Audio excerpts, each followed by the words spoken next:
Okay, folks, thanks so much for coming along today. In the interest of keeping the day moving, making sure that we start relatively on time and finish on time, I might make a start. My name's Reid. I am a member of the Science of Language and Reading Lab at La Trobe University. I'm also lucky enough to be a teacher here at Ballarat Clarendon College. For the year. And I'm going to talk to you today a little bit about reading comprehension. And in particular, I want to unpack the ideas about the contribution that knowledge has to reading comprehension and the contribution that knowledge has to reading comprehension, and perhaps some of the limitations about its contribution, making reference to some of the discussions that we see from time to time around knowledge and reading comprehension.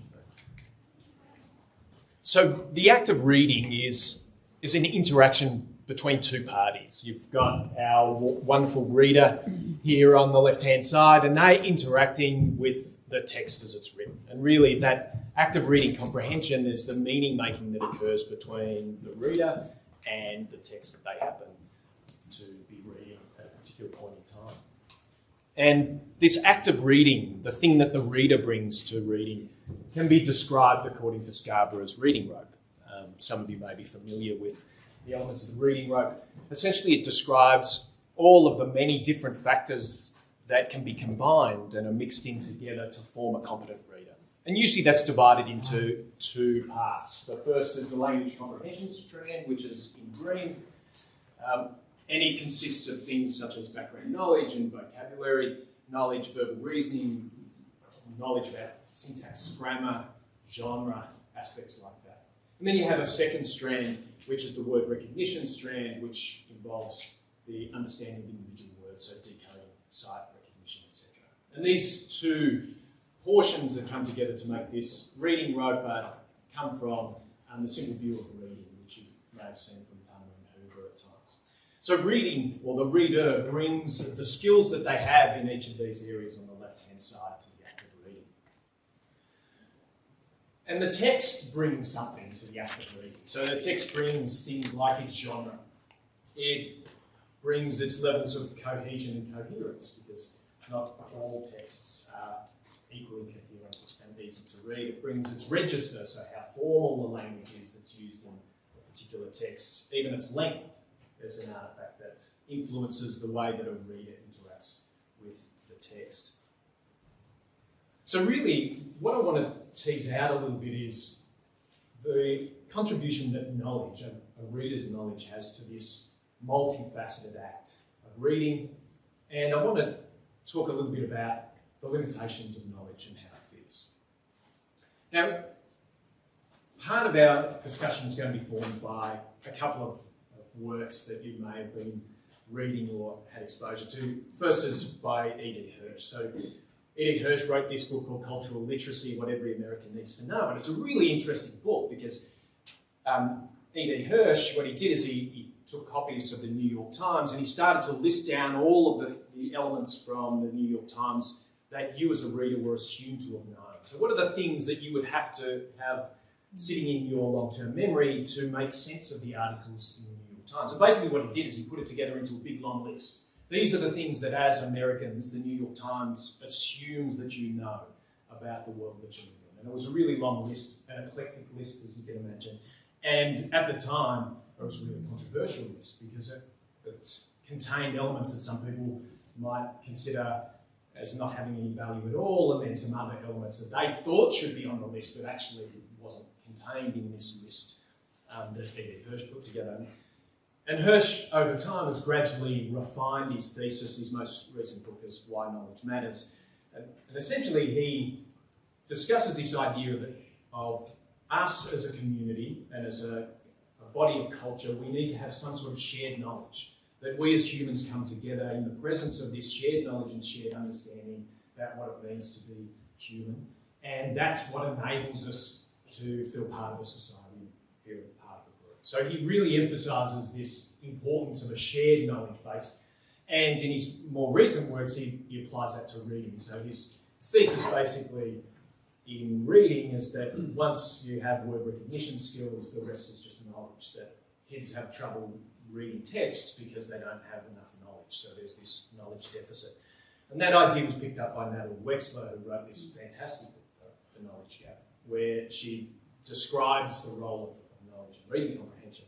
And she contrasts it with some of the practices that she sees in primary school or elementary school classrooms in the United States, which tends to be more focused on skills rather than on the building of knowledge. So if we return back to Scarborough's reading room, when we're talking about knowledge, we're talking about this section up here. Okay, so the bottom set of strands really are word recognition processes, and when we're talking about knowledge, we're talking about background knowledge and these other aspects. Now, the interesting thing is that the role of background knowledge really in the reading science community is uncontested. So it's seen as being, its role is both recognised and celebrated in reading research, to the point where a lot of papers just, they automatically control for the amount of background knowledge that a reader might bring to the act of reading. And it isn't given any particular highlight in a paper. It's automatically assumed that knowledge is something that's really important. However, that it is contested, perhaps, in the teaching of reading, the role of knowledge. And really, today, what I'd like to do is to talk about knowledge, talk about its strengths and its limitations in its contribution to the act of reading. And I want to start off just by talking a little bit about this study called the baseball study, as it's referred to. It's a study that was undertaken by Reid and Leslie in 1988.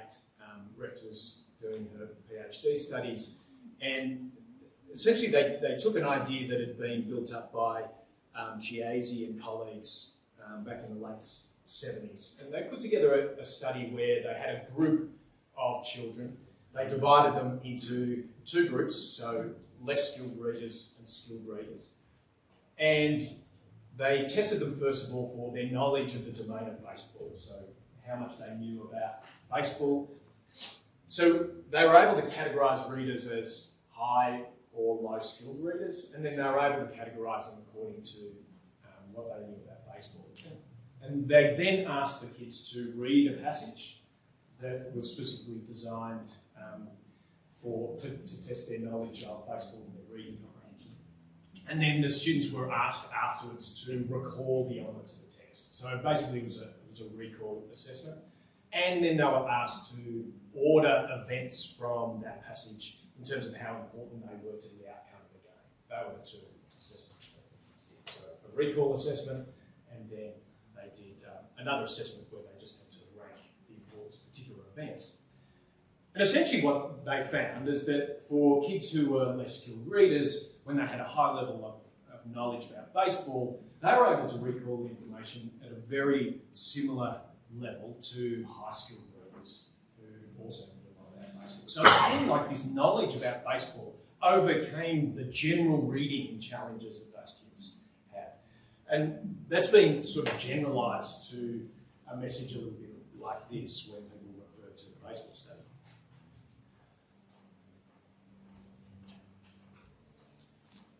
So if you go and you have a look at blogs or articles or references to the baseball study, even in the books that I talked about earlier, you'll find a sentence something a little bit like this: that generally poor readers with high subject knowledge can read relevant passages with the same level of comprehension as generally strong readers, right? But this knowledge provides a strong mechanism for them to overcome their poor reading skill. What I want to do today is just to unpack that a little bit, and I want to ask 4 questions about that particular idea. The first one is background knowledge always contagious? My second question is it true that high background knowledge compensates for lower reading skill? My third one's going to be, what is the role of comprehension skills in all of this? And then finally, what role does the text play? So they are going to be the 4 questions that I ask as we unpack this idea that knowledge helps compensate for poor background knowledge. So if we start off, is background knowledge always advantageous? Well, not always. So the headline piece of information here is incorrect prior knowledge hampers comprehension. If you've got things that you think that you know from your long-term memory that is incorrect, or conflicts with messages and information that you've got in the text, that's going to hamper your ability to comprehend the text. And in fact, if you've got a piece of information sitting in your long-term memory that conflicts with what's in the text, readers more often than not will go with what they already know. So, for example, if you were reading a passage about sharks and you had in your long-term memory, you knew that sharks were herbivores, and you read this long passage about sharks and they were talking about their diet and how they were carnivorous, and then you asked that child or that person to recount what they just read, for a lot of readers, when they actually recall that information from the text, not only will they not identify the discrepancy between what they read and what they know, they'll actually omit what is in the text and replace it with the incorrect piece of information. Right? And this is particularly true for poorer readers. So readers who have generally poor reading skill have real trouble picking up inconsistencies between what they have stored in the long-term memory and what they're reading. So they can't detect it. And then they'll often substitute. And they'll do that subconsciously. So it's not an active moment where they're actually they are replacing one idea with another. That happens subconsciously. So less skilled readers are less likely to notice conflicting information favouring stored knowledge. And when recalling the text, these readers often replace the conflicting knowledge in the text with the erroneous information stored in long-term memory. And not only that they have trouble with the information that they're pulling from long-term memory, readers who have poorer reading skill actually have trouble repairing in real time. So as for skilled readers, as you're reading through a passage, you're able to identify misconceptions and start to prune away the bits of information that are not making sense. And you're able to make links between pieces of information, and things that are wrong you can remove from your current model about what you're reading. But for poorer readers, they find that much more difficult. And a clear example of this, I was sitting in my office about 6 or 7 years ago, and our speech path was working with one of our students, and the student was reading about this story about Doug. And Doug went to the fun fair. So Doug goes to the fun fair, arrives at the front gate, has some money to spare. And then the student says, "Oh, my neighbour's got a dog called Doug." Say, "Oh yeah," and they talks for a couple of seconds about this dog named Doug. Anyway, Doug goes into the fun fair and he goes on rides and he's paying out money and he shoots the pistol to knock over some cans and wins a big prize that he's going to take home to his girlfriend. And then after the story, the speech path and the student are just discussing what had happened in the story. It quickly becomes apparent that the child thinks that Doug is a dog. Right? And so they've got this mental model of this dog, even though time up they're talking about the things in Doug's hands and the the implausibility. So there's a piece of information that they've adopted at the time, and even though there are all these bits in the text that are saying this is not right, this is not right, this is not right, all the way through, she's not recognising that that's an inconsistency, but rather just changing the events of the text so it fits with the current model. So really that's an extreme example of times where things that you think that you may know can actually hamper your ability to comprehend the text that you're reading. And why, when we're thinking about our teaching about the world or about a text or about ideas, the things that we're helping our students to learn, it's really important that they are as close to being correct as possible. Because the further they move from reality, the more difficult that it makes it for kids to read texts that are related to that idea. So incorrect knowledge hampers comprehension. It's a double-edged sword. You've got this great stuff in long-term memory, makes reading comprehension easier. You've got this incorrect stuff that makes it more difficult. I want to return to this general thesis, the idea that high background knowledge compensates for lower reading skill. And I want to just re-prosecute the case for rectal Leslie that we talked a little bit about before the baseball study. So if we return to the baseball study, if you remember the general thesis goes something like this, that generally poor readers with high subject knowledge can read relevant passages with the same level of comprehension as generally strong readers, right? So that's how most people would interpret that baseball study. However, when you delve a little bit further into the outcomes of that study, ignoring some of the methodological issues with the sample size of 32 students and some of the other ways that they've split things, when we have a look at the actual results, they looked a little bit like this. So this is a reworking of the results by Mark Seidenberg. He did this in 2020. So here we have, these are the scores of students who have high reading skill, and these are the scores of students who have low reading skill, and they're broken into two columns. So the blue columns are the kids who have high knowledge about baseball, and then the red ones are the kids that have low knowledge of baseball. And one of the interesting things when I look at this is the overlap between some of the columns here. So you actually have, when you have a look at this population of the kids who have low reading skill and high reading skill for low knowledge, they're essentially the same. And when I look at these kids who have high baseball knowledge in the low group and the high group, they're just about the same. So the way that these groups have been separated, they don't actually have high and low degrees of knowledge, right? You don't actually have, there are not significant differences between either the reading skill of the high and low groups in some cases. You can see that sort of existing over here. And that they don't necessarily differ in terms of their knowledge of baseball.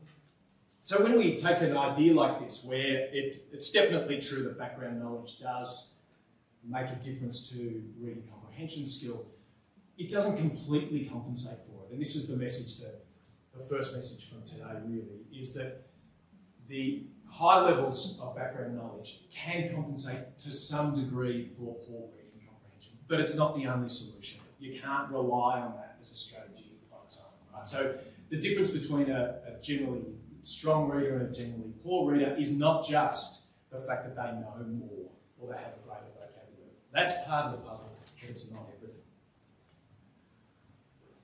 And even Reid and Leslie were cautious, right? So if we have a look at what they actually say, the last line in their article says, in light of the importance of adequate prior knowledge, strategy instruction and the knowledge base should be equally considered in the design of instruction.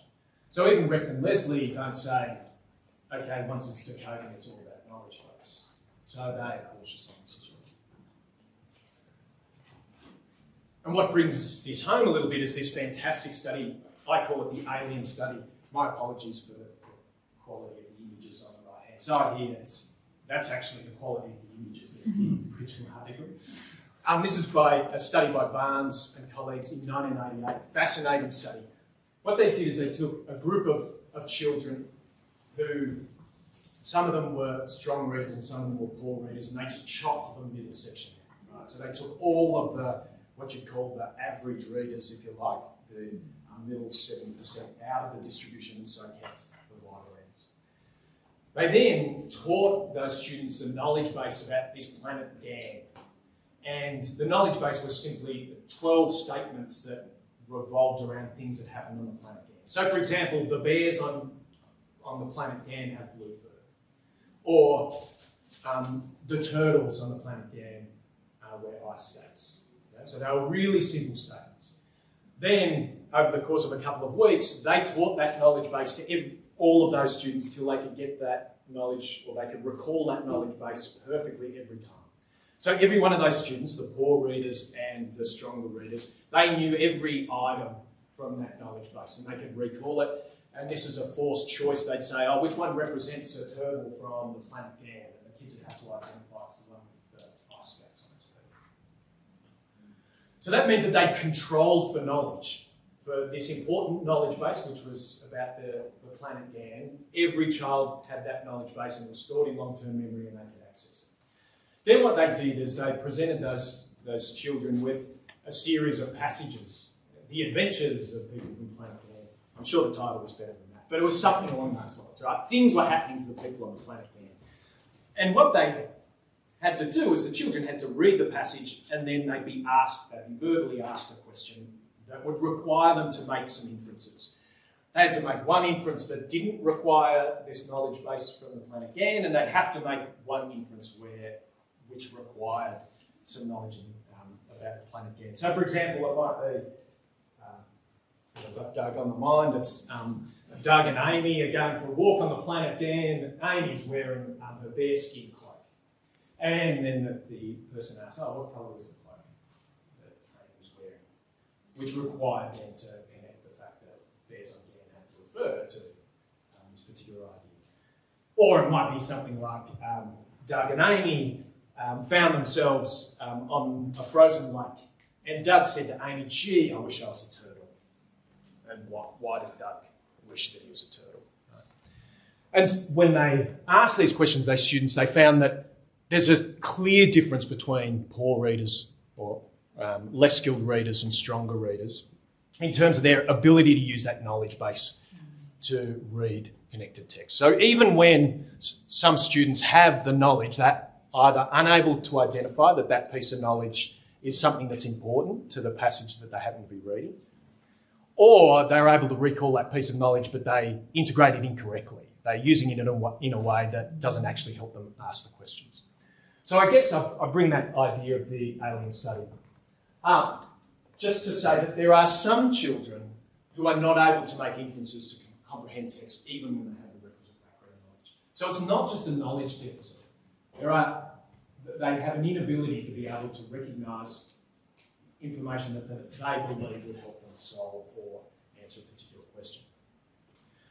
So as part of my work for the Solar Lab, I did a critical review of the literature around how knowledge contributes to reading comprehension. And essentially we pulled it all together into a bit of a diagram to help us make sense of what we were seeing. So if we imagine that we've got an axis here on the left-hand side that describes the ability for children to recall, or people to recall elements of a text, right, to tell you what happened in a story, so a rough sequence of events. And down the bottom of that, of this axis is a low ability to recall to one that's higher. If you get less skilled readers, low knowledge readers will have a low ability to recall elements of the text, and you high knowledge, low skilled readers have a higher level of understanding. When we put that next to the results of skilled readers, we can see that when kids are asked to recall a text, there's actually some similarity between high knowledge, less skilled readers and high knowledge, skilled readers. Like it actually, the knowledge that they possess is actually a good way of equalising those two groups. However, if we move on to the ability to infer or to interpret or to integrate text, it looks a little bit different. So again, if we look at the less skilled readers, the lower levels of knowledge to the high levels of knowledge about text they're reading, there's a range that's noticeable.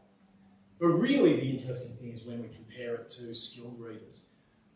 Skilled readers who have low knowledge about a text are still have a level of comprehension that's equivalent to the highest knowledge, less skilled readers. And then high knowledge and skilled readers will understand and comprehend far more of a text than the less skilled readers. So the purpose of this particular graphic is just to show that some of the effects of knowledge are accentuated when students are just asked to recall knowledge. However, that effect, it washes out a little bit more once we get onto more difficult aspects of inferring, interpreting, and integrating text.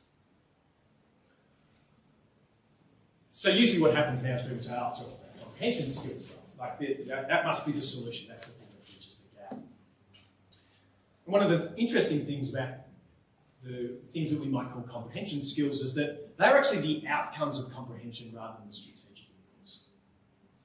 So if we're talking about things like finding the main idea, which some of you may have talked about in the past, or find the supporting details, or write a conclusion for this particular piece, or what do you think is the conclusion of the piece.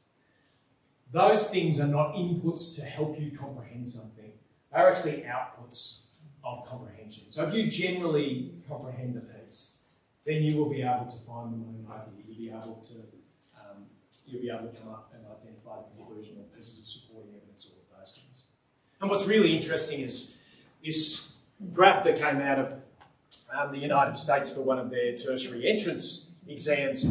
They ranked their students in terms of their reading test score from low to high, and then they got all of these strands for all the different types of questions. So questions involving main idea and supporting details and relationships, meanings of words, all of those sorts of things. And when they actually plotted it, they found all of these things, there's no difference between them statistically in terms of student performance on each of those areas. So what that means is these things like main idea, like supporting detail, like generalisations, they aren't independent things, right?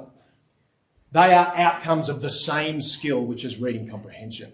So there's really, if you're able to come up with the main idea of a particular piece of writing, then you're also going to be able to come up with some supporting details, and you're going to be able to identify the main conclusions of the piece and things like that.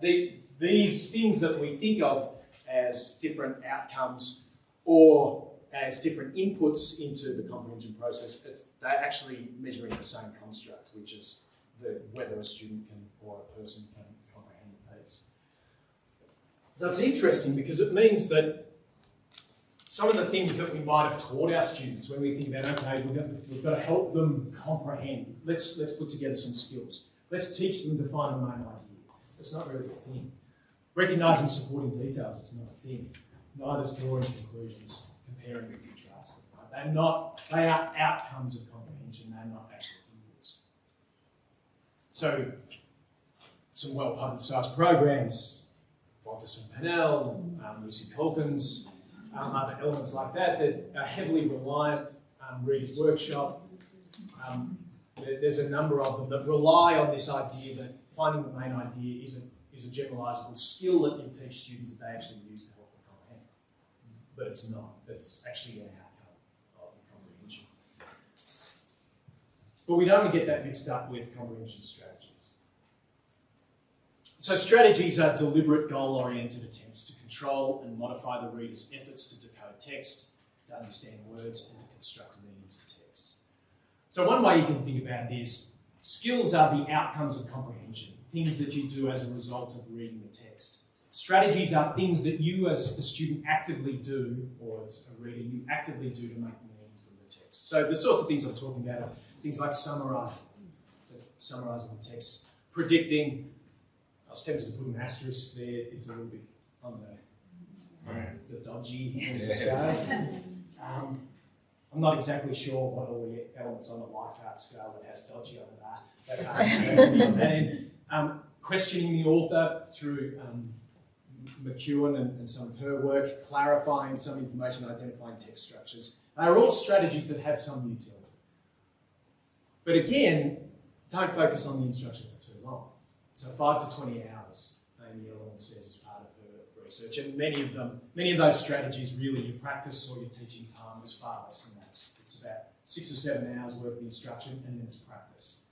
So there's really no gain in coming back over and over again to work on some of these things.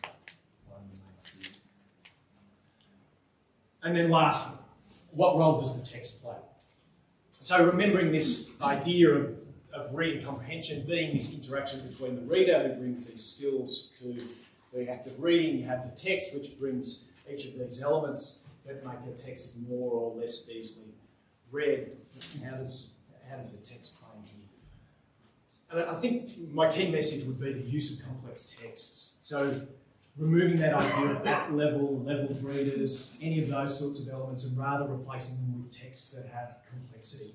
And complex texts are things that one measure of deciding whether a text is complex is, would my class be able to make sense of this text independently, so without the support of a teacher? But part of this is the opportunity cost, right? If you're working with a class and you're working with a text that the kids can comprehend without you being there, then what's the point of you being there as the instructor? So why don't we try and work on something that's a little bit more difficult, a little bit more challenging? And it rewards us because it often gives greater vocabulary. So we really want our students to be exposed to a range of vocabulary.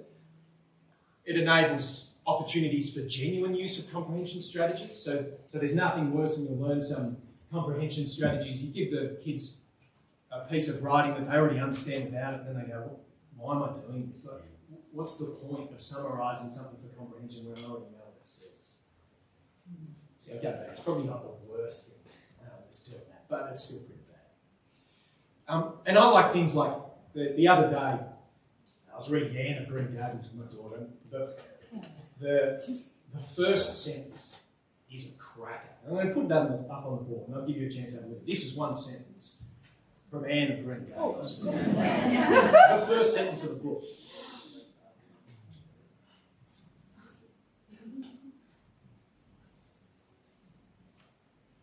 It's too unfamiliar. I find that difficult to get. I'm not sure Daisy would be happy, but It's got the great bit in the middle. But by the time it reached Lynn's Hollow, it was a quiet, well-conducted little stream, for not even a brook could run past Mrs. Rachel Lynn's door without due regard for decency.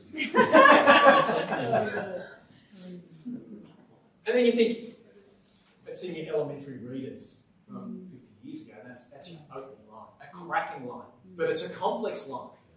And there's so much work that you can do as a teacher in a class with a sentence that looks like that looks so different from things that they see on texts. So there's a range of different things that can come out there. But essentially, the complex text gives you, as a teacher, an opportunity to model some of the strategies that you might use in order to help yourself comprehend a text like that. And that's where you show the utility of some of those comprehension strategies we talked about before. And when thinking about complex texts, it's been mentioned about 50 times, but Doug Lemov helped write a book called Reading Reconsidered, where they talk about the 5 plagues, right? So that 5 elements that make text really dense and difficult for students to come at. So some of that's archaic language, and we could see that with the example that we just had. Some of it's non-linear time sequences, things that are narratively complex, that have a variety of different themes running through them, figurative or symbolic text.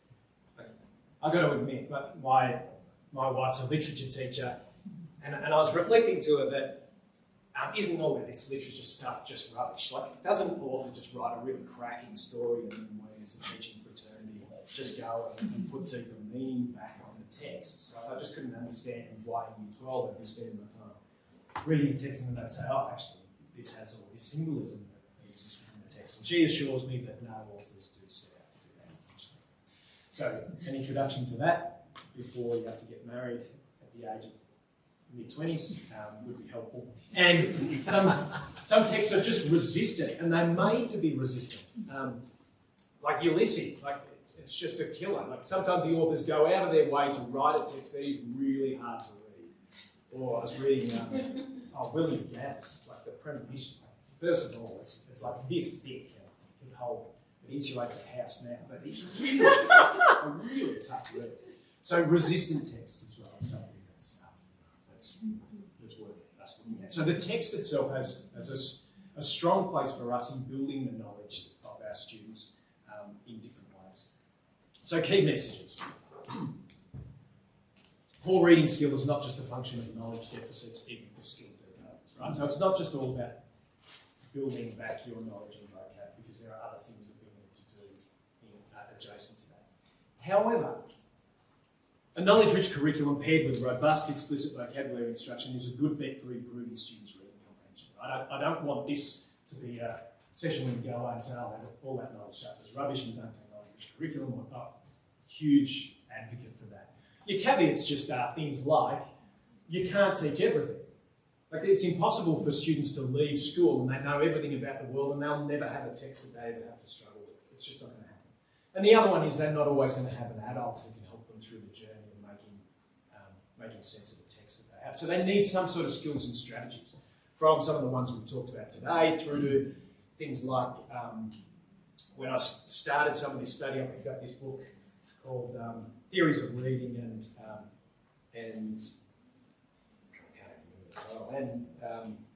elements of situation models, right? And I thought this is a great place to start. Read the first 4 pages, realised I couldn't comprehend any of it. I just didn't know what any of it meant. So I actually had to go back and say, is there a dummies guide to reading comprehension theories? And I started with the dummies guide, and then just gradually built up the complexity over time until I could handle a more complex text. It's a strategy. It's something that you'd hope that your students have some familiarity with.